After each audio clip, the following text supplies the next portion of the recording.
ബീഹാർ തെരഞ്ഞെടുപ്പിലെ തോൽവിയുടെ അലയൊലികൾ കേരളത്തിൽ കോൺഗ്രസിന് പിടിച്ചുകുലുക്കുന്നുണ്ട്. ആദ്യ വെടിപൊട്ടിച്ച ശശി തരൂരിന് പിന്നിൽ ചില നേതാക്കളും കൈകോർത്തതോടെ കോൺഗ്രസ് ഒളിക്കാൻ മാളങ്ങൾ തേടുകയാണ്. തന്നെ ബീഹാറിൽ പ്രചാരണത്തിന് ക്ഷണിച്ചില്ല എന്ന തരൂരിന്റെ തുറന്നുപറച്ചിൽ പാർട്ടിക്കുള്ളിലെ ആഭ്യന്തര ഭിന്നതകളെയും വിജയിക്കുന്നതിനുള്ള തന്ത്രങ്ങൾ ആവിഷ്കരിക്കുന്നതിൽ നേതൃത്വം കാണിക്കുന്ന വീഴ്ചകളെയും വീണ്ടും വലുതാക്കിയിരിക്കുന്നു എന്നതിലേക്കാണ് വിരൽ ചൂണ്ടുന്നത്. ബീഹാർ ഫലം നിരാശാജനകമാണ് എന്നും പാർട്ടിയുടെ തന്ത്രപരവും ആശയപരവും സംഘടനാപരവുമായ പരാജയങ്ങൾ ഗൗരവമായ ആത്മപരിശോധനയ്ക്ക് വിധേയമാക്കണം എന്നും തരൂർ ആവശ്യപ്പെടുന്നുണ്ട്. സമീപകാലത്തായി കോൺഗ്രസിന്റെ നയങ്ങളെയും പ്രവർത്തന രീതികളെയും ചോദ്യം ചെയ്തുകൊണ്ട് അദ്ദേഹം ഉന്നയിച്ച പ്രധാന വിമർശനങ്ങളുടെ തുടർച്ചയാണ് ബീഹാറിനെ കനത്ത തോൽവിക്ക് പിന്നാലെയുണ്ടായ പ്രതികരണമെന്നും പറയേണ്ടി വരും. എന്നെ പ്രചാരണത്തിന് ക്ഷണിച്ചില്ല, അതുകൊണ്ട് വ്യക്തിപരമായ അനുഭവത്തിൽ നിന്ന് കൂടുതൽ പറയാനില്ല.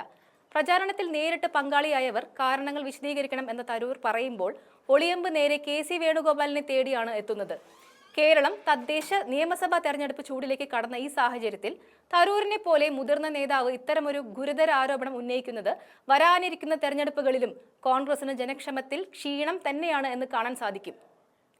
വിജയം ലക്ഷ്യമിട്ടുള്ള കൂട്ടായ പ്രവർത്തനങ്ങൾക്ക് പകരം പാർട്ടിയിലെ ഗ്രൂപ്പ് താൽപര്യങ്ങൾക്കാണ് പ്രാധാന്യം നൽകുന്നത് എന്നതിന്റെ സൂചനയായി ഇതിനെ വിലയിരുത്തപ്പെടാം. ബീഹാറിലെ തെരഞ്ഞെടുപ്പ് പ്രചാരണത്തിൽ നേരിട്ട് പങ്കാളിയായവരും ഏകോപനത്തിന് ചുമതല വഹിച്ചവരും തോൽവിയുടെ കാരണങ്ങൾ വിശദീകരിക്കണമെന്ന ശശി തരൂരിന്റെ പ്രസ്താവന ഉന്നം വയ്ക്കുന്നത് രാഹുൽ ഗാന്ധിയെ മാത്രമല്ല എന്ന് വ്യക്തമാകുന്നതോടെയാണ് നേരത്തെ സൂചിപ്പിച്ച ഒളിയമ്പ് കെ.സിയിലേക്ക് വരുന്നത്. സീറ്റ് വിഭജനം, സ്ഥാനാർത്ഥി നിർണയം തുടങ്ങിയ സംഘടനാപരമായ കാര്യങ്ങളിലും നിർണായക സ്വാധീനമായി നിലകൊണ്ട് കേരളത്തിൽ നിന്നുള്ള പ്രധാന നേതാവായ കെ.സി. വേണുഗോപാലാണ് ബീഹാറിൽ കോൺഗ്രസിനെ നയിച്ചതെന്ന് കാണാം. രാഹുൽ ഗാന്ധി നേതൃത്വം നൽകിയ വോട്ടർ അധികാർ യാത്ര കടന്നുപോയ 23 ജില്ലകളിലും കോൺഗ്രസിന് ദയനീയ പരാജയമാണ് ഏറ്റുവാങ്ങേണ്ടി വന്നത്.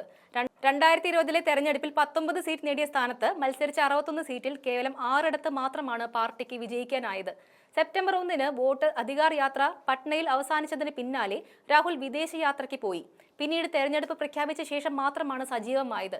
ഈ കാലയളവിനിടെ വോട്ടർമാർക്കിടയിൽ ഉണ്ടായിരുന്ന അലയൊലികൾ ഇല്ലാതാവാൻ ഇത് കാരണമായതായും വിലയിരുത്തപ്പെടുന്നുണ്ട്.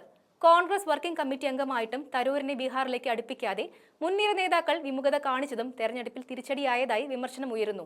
സംഘടനയുടെ ചുമതല വഹിച്ച കെ.സിയുടെ കഴിവുകേടിലേക്കാണ് പലരും കൈ ചൂണ്ടുന്നത്. വേണുഗോപാൽ സംഘടനയുടെ ചുമതല ഏറ്റെടുത്ത ശേഷം പാർട്ടിയിലെ പ്രമുഖരും വിവിധ വിഭാഗങ്ങളിൽ സ്വാധീനമുള്ളവരുമായ നിരവധി നേതാക്കൾ കോൺഗ്രസ് വിട്ട് ബി.ജെ.പിയിലേക്ക് പോയെന്ന ആരോപണങ്ങളും ഇതിനോടകം വ്യാപകമാണ്. കോൺഗ്രസ് നേരിടുന്ന ഏറ്റവും വലിയ പ്രതിസന്ധിയായി തരൂർ അടുത്തിടെ ഉയർത്തിക്കാട്ടിയത് കുടുംബവാഴ്ച രാഷ്ട്രീയമാണ്.